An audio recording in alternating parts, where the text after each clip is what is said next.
G D students, unit number 6 हम पढ़ रहे हैं सिंपल केमिकल रिएक्शंस। ठीक है, डिफरेंट हमने टाइप्स पढ़ी केमिकल रिएक्शंस की, डिस्प्लेसमेंट पढ़ा हमने, सिंथेसिस पढ़ा। ठीक है, अब जो हमारे पास है नेक्स्ट जो टाइप है केमिकल रिएक्शन की वो है कंबस्चन। कंबस्चन का मतलब होता है बर्निंग या जलने का जो अमल होता है उसको हम कंबस्टिंग कहते हैं। तो हम देख सकते हैं कि कंबस्टिंग जो है वो क्या चीज़ है। कंबस्टिंग और burning is a chemical reaction between fuel and oxygen in the air, यानी यह फ्यूल और ऑक्सीजन के दरमियान में जो रिएक्शन होता है केमिकल रिएक्शन, उस अमल को हम कंबस्टिंग कहते हैं। ठीक है, कोई भी फ्यूल है, फ्यूल आपको पता है कि वुड, कोल, ऑयल और इसके अलावा जो नेचुरल गैस हम मीथेन जो है वो हम यूज़ करते हैं हमारे घरों के अंदर, जो है वो सुई गैस जिसको हम कहते हैं, वो गैस जो यूज़ होती है, ठीक है, कुकिंग के लिए हम यूज़ करते हैं। ये सारे जो हैं वो फ्यूल्स की डेफिनेशन में आते हैं।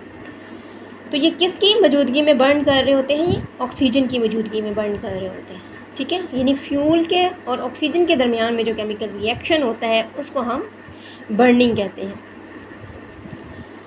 द फ्यूल बिकम्स ऑक्सीडाइज्ड यानी उसके अंदर जितने भी फ्यूल जो भी होगा उसके अंदर जितने भी केमिकल एलिमेंट्स होते हैं उनके दरमियान में जो बॉन्ड्स होते हैं वो सारे के सारे बॉन्ड्स जो हैं वो टूट जाते हैं।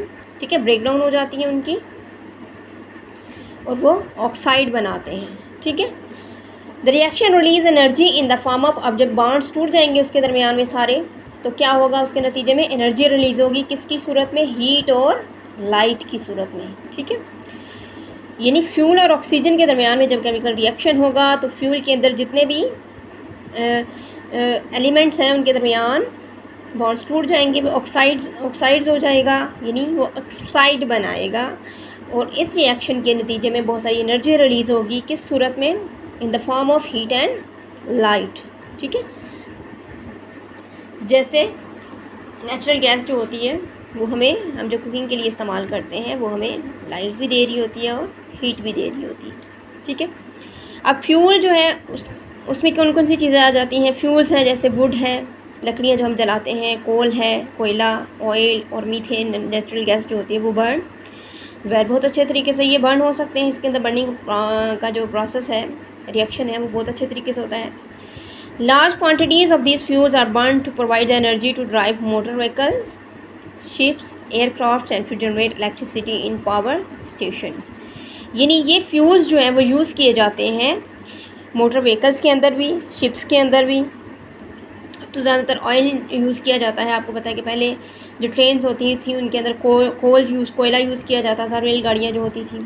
ठीक है, शिप्स के अंदर भी इसी तरह होता था। फिर आहिस्ता आहिस्ता जो है वो ऑयल यूज़ किया गया। अब डिफरेंट उसके टाइप्स आ गई हैं जो चीज़ें यूज़ की जाती हैं। तो ये सारी चीज़ें जो हैं वो यूज़ की जाती हैं। इसके अलावा ये चीज़ें यूज़ की जाती हैं जनरेट इलेक्ट्रिसिटी को बनाने के लिए। पावर स्टेशंस के अंदर इलेक्ट्रिसिटी को जनरेट करने के लिए भी जो है वो कोयला भी जलाया जा सकता है, वो ऑयल भी यूज़ करते हैं वो, या नेचुरल गैस यूज़ करते हैं।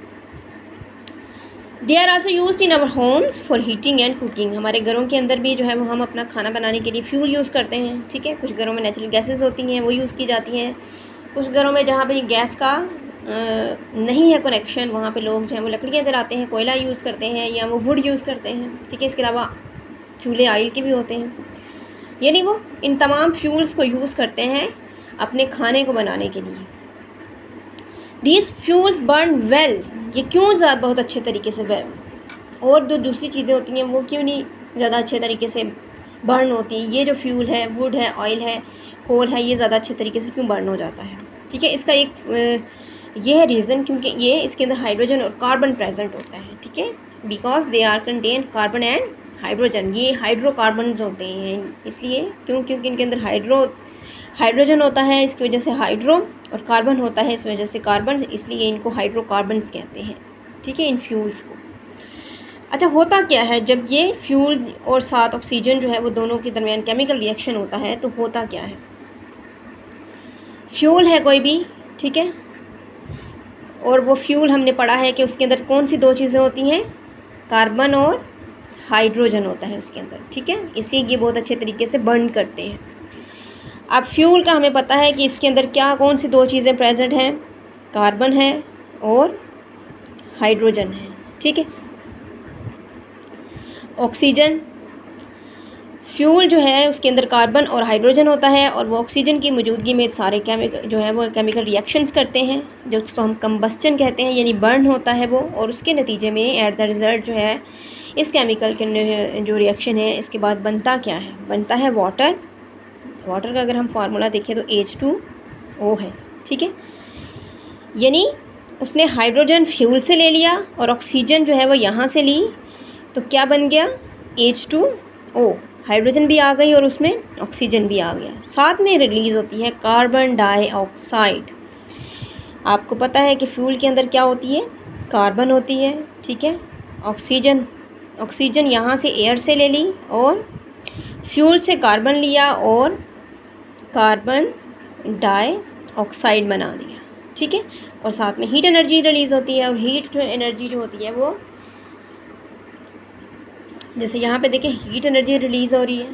फ्यूल जब भी आप बर्न करोगे तो उसके नतीजे में हीट एनर्जी जो है वो रिलीज़ होगी, क्योंकि ये ऑक्साइड्स बनाते हैं, ऑक्सीडाइज्ड हो जाते हैं, जितने भी बॉन्ड्स होते हैं वो रिलीज़ हो जाते हैं, टूट जाते हैं, जिसके नतीजे में एनर्जी जो है वो रिलीज़ होती है, ठीक है। और वो किस फॉर्म में होती है, हीट की फॉर्म में, ठीक है। अब ये चीज़ आपने याद रखनी है कि फ्यूल जो है उसके अंदर कौन सी दो चीज़ें प्रेजेंट होती हैं, कार्बन और हाइड्रोजन।